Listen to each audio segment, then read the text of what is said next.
रुको तो सही, कहाँ रुकने वाले हैं। इस गुफा में 108 महात्मा तपस्या कर रहे हैं। उनका नियम होगा, जो भी हमसे मिलने के लिए आओ अपना अपना सामान खूंटियों को टांग करके आना। चलो अपना सामान टांग दो।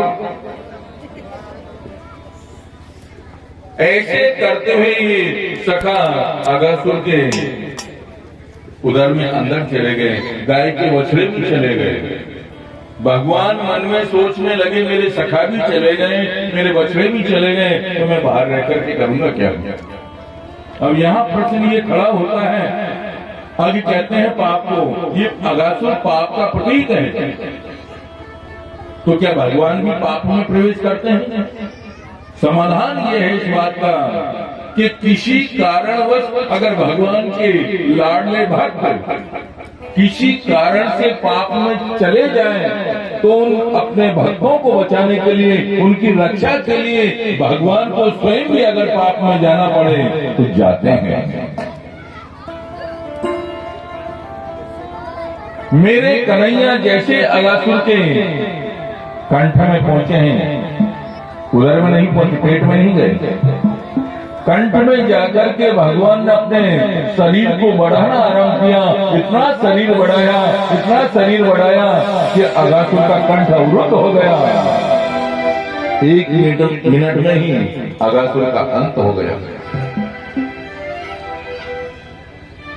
भगवान ने अपने सखाओं को अगासुर के पेट में से बाहर निकाला, बछड़ों को बाहर निकाला और बांसुर की कान से जो मूर्छित हो गए थे उनको होश में लाया। लेकिन मारा है आज भगवान ने। और ये सखा 1 वर्ष बाद में अपने घर जाकर के कह रहे हैं कि मैया आज तो भगवान ने, कन्हैया ने अगासुर को मार दिया।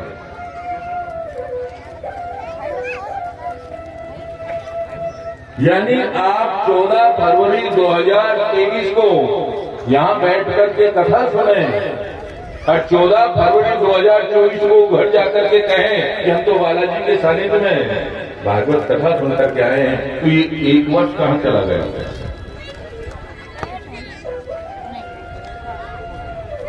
सुखदेव जी कहते हैं कि राजन, जैसे ही भगवान ने, अब ये 1 वर्ष कहाँ गया है, ये कथा ध्यान से सुनना।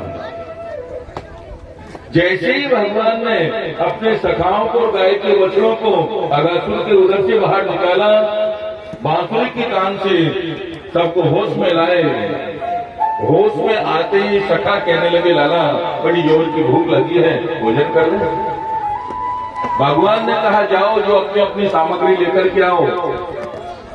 सब अपना अपना सामान लेकर के आए। बीच में कन्हैया बैठे, घेरा बना करके सभी सखा बैठे हुए। अब जो अपने घर से जो भी सामग्री बना करके लाया है, पहले कन्हैया को अपने हाथों से भोग लगाता है, उसके बाद स्वयं पाता है। लेकिन भगवान के सखाओं में एक बहुत गरीब सखा है। इस सखा का नाम है मधुमंगल। मधुमंगल के मन में ऐसा भाव जागृत हुआ कि काश मैं भी अपने घर से कुछ लाता, तो आज कन्हैया को अपने हाथों से भोग लगाता। और भगवान तो सबकी मन की जानने वाले हैं। भगवान ने कहा, मधुमंगल भैया आज तो हम तुम्हारे घर का ही भोजन करेंगे। मधुमंगल ने कहा, लाला मैं तुम ठहरो, अभी जाता हूँ और अभी लेकर के आता हूँ। दौड़ता हुआ मधुमंगल अपने घर पहुंचा, अपनी मैया से जाकर के कहा कि मैया आज कन्हैया ने हमारे घर का भोजन मांगा है, कुछ बना हो तो दो। मधुमंगल की मैया ने कहा, लाला तू जानता है हमारे घर में गरीबी कितनी है।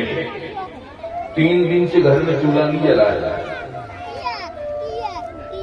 जो सामने मटकी रखे, मटकी को ले जा, उसमें पटरों की कड़ी है। अब 3 दिन की खट्टी कड़ी की मटकी लेकर के जो मधुमंगल जा रहा है, सोचने लगा ये बासी कड़ी कन्हैया को कैसे खिलाऊंगा। अगर मैं मटकी फेंक देता हूँ, आवाज होगी, कन्हैया कहेगा तूने मटकी क्यों फोड़ दी। तो एक पेड़ की ओट में खड़े रह करके मधुमंगल इस कड़ी को स्वयं ही पीने लगे। अब जल्दी जल्दी पीने के कारण से मुंह के ऊपर भी फैल गए। एक सखा की नजर पड़ी, उसने कहा कन्हैया देखो तो मधुमंगल को। और जैसे ही भगवान ने देखा दौड़ते हुए आए और कहने लगे मधुमंगल ये कड़ी मैंने अपने लिए मंगवाई, तू स्वयं क्यों पी गया?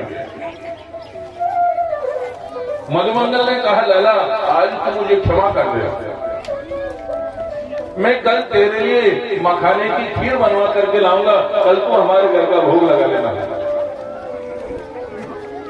भगवान ने कहा लेकिन मेरा तो संकल्प है आज ही तुम्हारे घर का भोजन करूंगा। बोले क्या करेगा, कुछ बचा तो है नहीं, क्या करेगा? भगवान ने कहा कि मेरे लिए तो बहुत है। और भगवान मधुमंगल का मुंह चाटने लगे जो मुंह के ऊपर कड़ी फैल गई थी। और जब भगवान मधुमंगल का मुंह चाट रहे हैं उसी समय ब्रह्मा जी ब्रह्मलोक से भगवान की लीला देखने के लिए आए कि देखो तो सही भगवान कैसी लीला कर रहे हैं। और ब्रह्मा जी ने देखा कि भगवान तो इस मधुमंगल का मुंह काट रहे हैं। ब्रह्मा जी ने कहा राम राम राम, ये कोई भगवान है? ये भगवान नहीं होता। भगवान किसी की झूठी कड़ी खाए, किसी का मुंह चाटे, ये भगवान नहीं होता। लेकिन देवताओं के साथ में मैं स्तुति करने गया था कि प्रभु अवतार लो, लेकिन हो सकता वो कभी कोई और हो, ये कोई और हो। परीक्षा लेकर के देख लेते हैं। तो ब्रह्मा जी कैसे परीक्षा ले रहे हैं ये देखो। आज भगवान अपने सखाओं से कह रहे हैं कि मित्रों तुम भोजन करो, मैं गाय के बछड़े संभाल करके आता हूं, कहीं दूर आगे नहीं चले जाए। लेकिन बछड़े संभालने के लिए गए हैं ब्रह्मा जी ने तो भगवान के इन सारे बछड़ों को उठाया अपने ब्रह्मलोक में ले गए। दूर तक जब बछड़े नहीं मिले भगवान वापस आए तो ब्रह्मा जी ने उनके सखाओं को उठा करके ब्रह्मलोक ले गए। इधर बछड़े नहीं, इधर सखा नहीं। एक बार जो भगवान बड़े दुखी हुए कि ऐसा व्यवहार किसने किया है मेरे साथ, फिर नेत्र बंद करके देखा, सब समझ गए कि ब्रह्मा जी ने किया है। लेकिन ब्रह्मा जी को ये मालूम नहीं, हम उनके पिताजी हुआ करते हैं, हमारे साथ में ऐसी चालाकी। तो मेरे कन्हैया ने अपने शरीर से ही उतने गाय के बछड़े बना लिए, उतने सखा बना लिए और 1 वर्ष तक लीला चलती रही। उसकी भी एक कथा है। माता यशोदा जब कन्हैया को गोद में लेकर के खिलाती, अपना स्तनपान कराती, तो गाय देखती रहती कि काश ये अगर हमारे बछड़े बनकर के आते तो हमारा स्तनपान करते। भगवान ने मन में ठान लिया कि एक दिन तुम्हारी इच्छा भी पूरी करूंगा। माता यशोदा कन्हैया को गोद में खिलाती, गोपियां देखती, गोपियों के मन में बहुत जागृत होता, काश ये हमारे लाला होता, हमारी गोद में खेलते। भगवान ने कहा तुम्हारी भी एक दिन ये इच्छा पूरी कर दूंगा। आज भगवान ने अपने रूप बनाए, उतने बछड़े भी बने हैं, उन्हें उन गायों का स्तनपान भी किया है। ये 1 वर्ष तक लीला चलती रही है।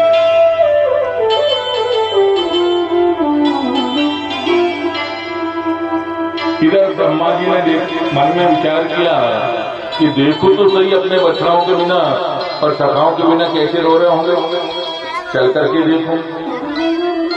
ब्रह्मा जी फिर वृंदावन में लीला देख, मेरे कन्हैया ब्रह्मा का रूप बना करके ब्रह्मलोक में चले गए और द्वारपालों से कहा देखो भैया आजकल बहरूपिया बहुत घूमते हैं, कोई दूसरे ब्रह्मा आए तो अंदर आने मत देना। और ब्रह्मा का रूप लेकर के मेरे कन्हैया ब्रह्मलोक में ब्रह्मा जी की गादी पर जाकर के बैठ गए। अब ब्रह्मा जी वृंदावन में आए, यहाँ भी गाय के बछड़े हैं, सखा है, ब्रह्मलोक में देखते हैं वहां भी है। ब्रह्मा जी को अपनी भूल का आभास हुआ। जैसे वापस अपने ब्रह्मलोक जाने लगे, द्वारपालों में रास्ता रोक दिया। कौन है आप? किससे मिलना है? क्या चाहिए? ब्रह्मा जी ने अपने द्वारपालों से कहा काम तो नहीं मिली, मैं तुम्हारा मालिक, तुम्हारा स्वामी, विधाता ब्रह्मा। द्वारपाल कहने लगे महाराज एक बात बताओ, एक सृष्टि के कितने ब्रह्मा होते हैं? बोले एक सृष्टि का एक ब्रह्मा होता है। तो महाराज वो अंदर बैठे, आप दूसरे कहां से आए? ब्रह्मा जी ने नेत्र बंद करके ध्यान लगा करके देखा तो मेरे कन्हैया ब्रह्मा जी की गादी पर बैठे बैठे बांसुरी बजा रहे थे और इशारे में कह दिया तो ब्रह्मा जी कैसी बनी? तुमने हमारे सखाओं को चुराया, हमारे बकरे चुराए, हमने तुम्हारी गाली। ब्रह्मा जी द्वारपालों से कहने लगे, भैया हमें मालूम चल गया वो असली ब्रह्मा अंदर बैठे हैं, लेकिन मैं मिलना चाहता हूं। द्वारपालों ने कहा पूछ कर क्या आएंगे? अंदर की अनुमति मिलेगी तो आपको प्रवेश मिलेगा। एक द्वारपाल दौड़ा हुआ गया, मेरे कन्हैया से कहा कि प्रभु बहरू जी आपसे मिलना चाहता है। बोला आने दो। और जैसे ही ब्रह्मा जी अपने ब्रह्मलोक में प्रवेश किए हैं, मेरे कन्हैया वहां से अंतर्धान हो गए। ब्रह्मा जी भगवान के सखाओं को और वचनों को लेकर के वृंदावन आए और भगवान के पास जाकर के 40 श्लोकों में क्षमा याचना। कैसा ना हो कि कह दें कि तुम इस गादी के अधिकारी नहीं हो, तुम्हारी छुट्टी। भगवान अब बड़े भी हो गए, घोड़े बलराम जी के साथ गौ चराने जाने लगे हैं। तो भगवान एक बार जो ब्रज में आग लग जाती है, उस आग का पानी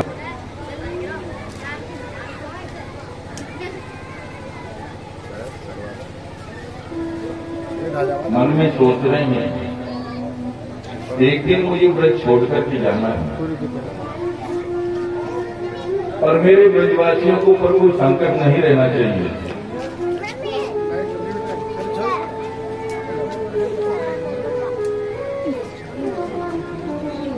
क्योंकि मैंने ब्रज जो है माटी की तो शुद्धि कर ली, माटी खा करके, लेकिन अब जल की शुद्धि भी मुझे करना है। तो काली दह में, यमुना के जल में कालिया नाग रहता है। अब ये कालिया नाग जो रहता है, इसकी विष का प्रभाव यह है, ऊपर से उड़ने वाला पक्षी भी विष के प्रभाव से जल करके इसमें गिर जाता है। गलती से कोई गाय पानी पी ले मर जाती है। इतना विषैला जल बना दिया कालिया नाग ने। इसके 100 फन हैं।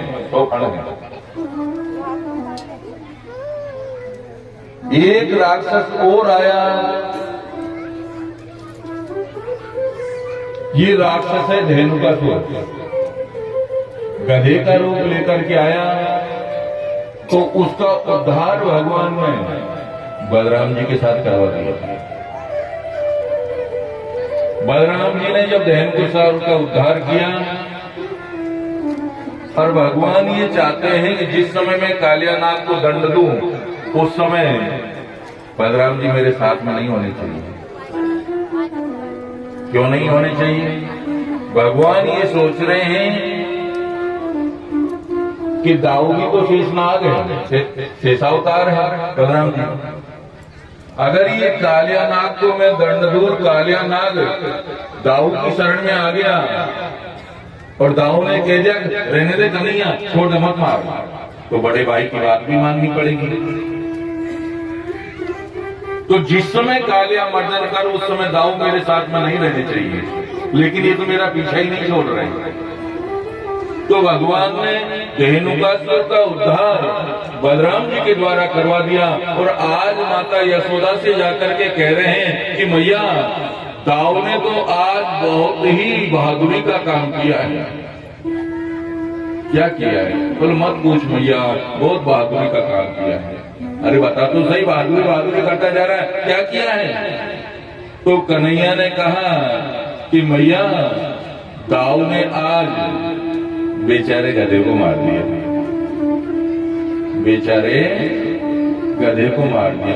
अब ऐसे भाव से कहा कि बलराम जी चिढ़ गए। बलराम ने कहा कन्हैया तू मेरी प्रशंसा कर रहा है, मजाक उड़ा रहा है। भगवान ने कहा